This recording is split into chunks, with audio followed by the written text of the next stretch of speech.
Quality और consistent performance के लिए सिर्फ सिल्वर पंप्स एंड मोटर्स, नाम याद रखना।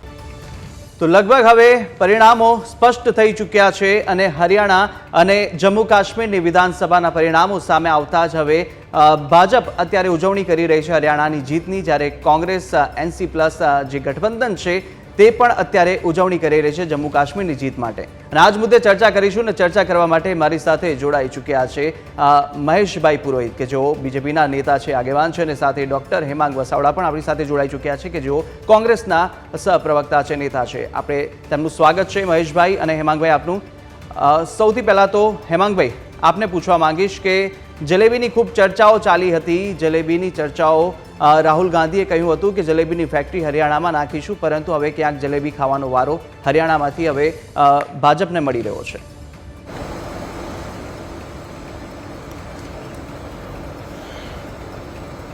કૃતાર્થભાઈ, સૌથી પહેલા વાત કરું તો રાહુલ ગાંધીએ જલેબીની ફેક્ટરી નાખશું એવું કોઈ વિધાન કર્યું નથી. જો તમે એ દોરનું એનું ભાષણ સાંભળો તો એણે કોઈ ત્યાંની વખણાતી બ્રાન્ડ વિશે વાત કરીને એમ કીધું છે કે આજે એની દુકાનમાં 2-5 માણસ કામ કરે છે. જો આને સરકાર સપોર્ટ કરે અને દુનિયાભરમાં ફેલાય તો 2000-5000 માણસ કામ કરી શકે. હવે આપણે મૂળ મુદ્દા ઉપર આવીએ. એક વાતનો આનંદ કે રાહુલ ગાંધી નેરેટિવ બદલાવવામાં સફળ થાય છે. આજ ભારતીય જનતા પાર્ટી ગુજરાત એકમે પેંડા કે લાડુને બદલે જલેબી વેચી એ રાહુલ ગાંધીની નૈતિક સફળતા છે. નેરેટિવ તો રાહુલજી બદલી શકે છે, એટલું પ્રજાને મેસેજ તો આજે મળ્યો છે. હવે વાત આપણે હરિયાણાના પરિણામની કરીએ. જ્યાં જીત્યા છીએ ત્યાં વિશે બહુ બોલવા જેવું હોતું નથી. જીત્યા, પ્રજાએ આશીર્વાદ આપ્યા, સરકાર બને. હરિયાણામાં હાર્યા કેમ એ કોંગ્રેસ માટે બહુ અગત્યનો મંથન માગી લેવો મુદ્દો છે. જે આખી પ્રચારની જે દિવસોમાં જે બધી પ્રક્રિયા થઈ, જે રીતે રાહુલજી અને પ્રિયંકાજીની રેલીમાં લોકો ઉમટ્યા, સભાઓ સફળ ગઈ, ક્યાંક વાતાવરણ પણ બંધાણું, પણ છેલ્લી મિનિટે જે દિવસ ચૂંટણીનો દિવસ છે, જે ફાઇનલ પ્લે ઓફ કહેવાય, તે દિવસ કોંગ્રેસ કેમ ફેલ ગઈ, આ બહુ એક મોટો વિચારવાનો મુદ્દો છે. મુદ્દા બધા કોંગ્રેસની પક્ષમાં હતા. ભારતીય જનતા પાર્ટી પાસે એન્ટી ઇન્કમ્બન્સી કમ્બટ કરવાની હતી, પણ જે ચૂંટણીની ઝાડ બિછાણી, પસંદગીથી અપક્ષ ઉમેદવાર ઉભા રહ્યા, ક્યાંય જે કોઈ ડિઝાઇન ભારતીય જનતા પાર્ટીએ બનાવી, એ છેલ્લે દિવસે મતદાન વખતે મોટો સ્વિંગ કરી ગઈ. આ વાત કોંગ્રેસે સમજવાની જરૂર છે, વિચારવાની જરૂર છે.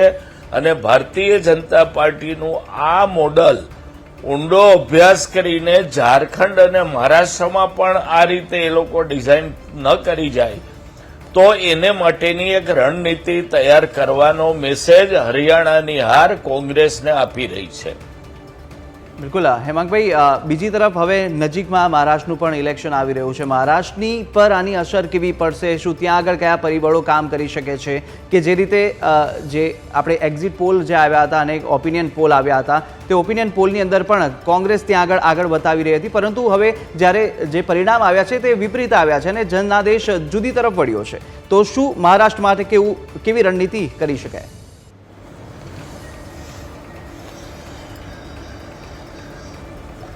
પહેલી વાત એક્ઝિટ પોલ કે ઓપિનિયન પોલની કરું.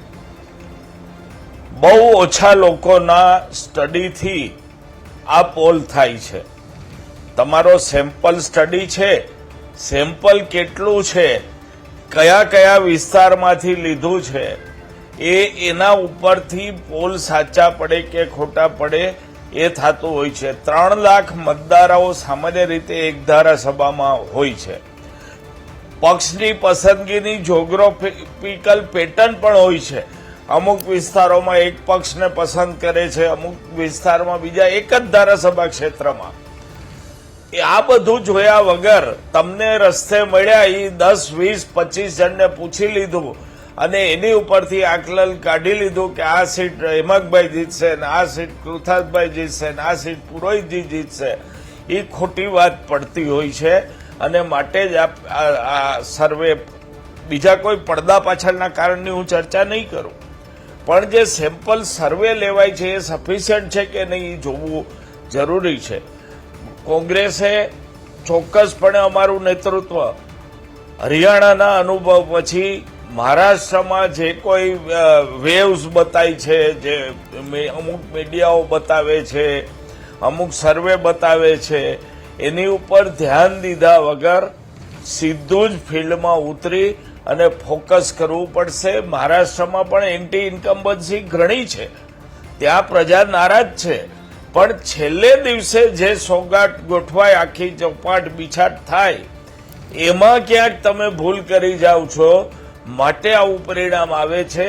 આ વાત કોંગ્રેસે ચોક્કસ વિચારી અને પૂરો પ્લાન મહારાષ્ટ્ર માટે તૈયાર કરવો જરૂરી બનશે. માત્ર પ્રજા નારાજ છે એટલે જીતીને સરકાર બની જશે, એ વાત હરિયાણામાં ખોટી પડી છે.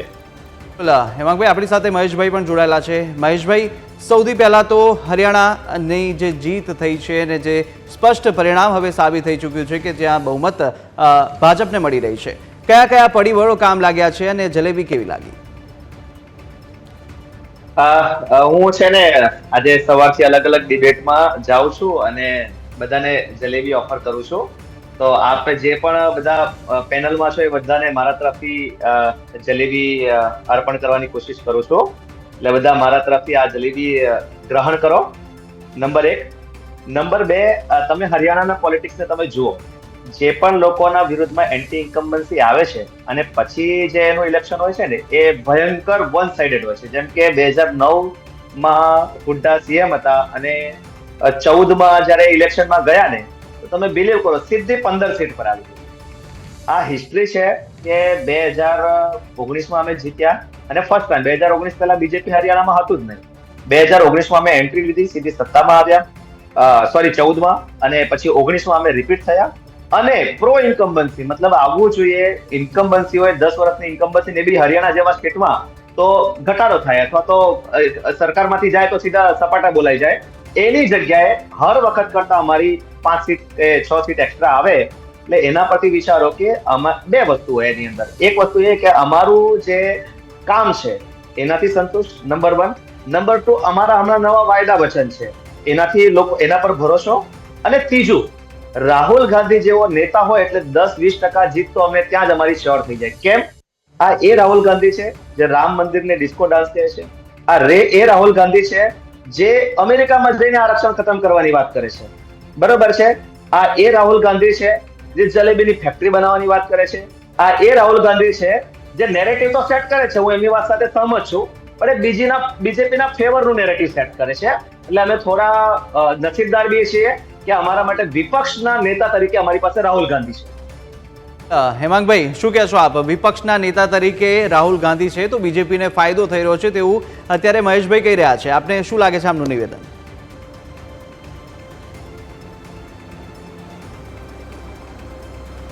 પ્રતિ વક્તા જે હોય ચેનલમાં એના દરેક નિવેદનને જવાબ આપવો જરૂરી નથી. મહેશભાઈનું નિવેદન વજૂદ વગરનું છે એટલે એની ઉપર હું ચર્ચા આગળ લંબાવવા માંગતો નથી. રાહુલ ગાંધી કોઈ પણ નિવેદન આપે છે તો એ નિવેદનમાં પોતે જ ફસાઈ જતા હોય છે ને ક્યાંક જનતાનો રોષ પણ તેમની સામે જોવા મળતો હોય છે તેવું મહેશભાઈ અત્યારે કહી રહ્યા હતા. તો શું જોઈ શકાય કે જે રીતે જે હોપ ઊભો કરવામાં આવ્યો હતો હરિયાણા ખાતે, પરંતુ આખરે જનાદેશ વિપરીત આવ્યો, તેમાં કઈ અસર પડી?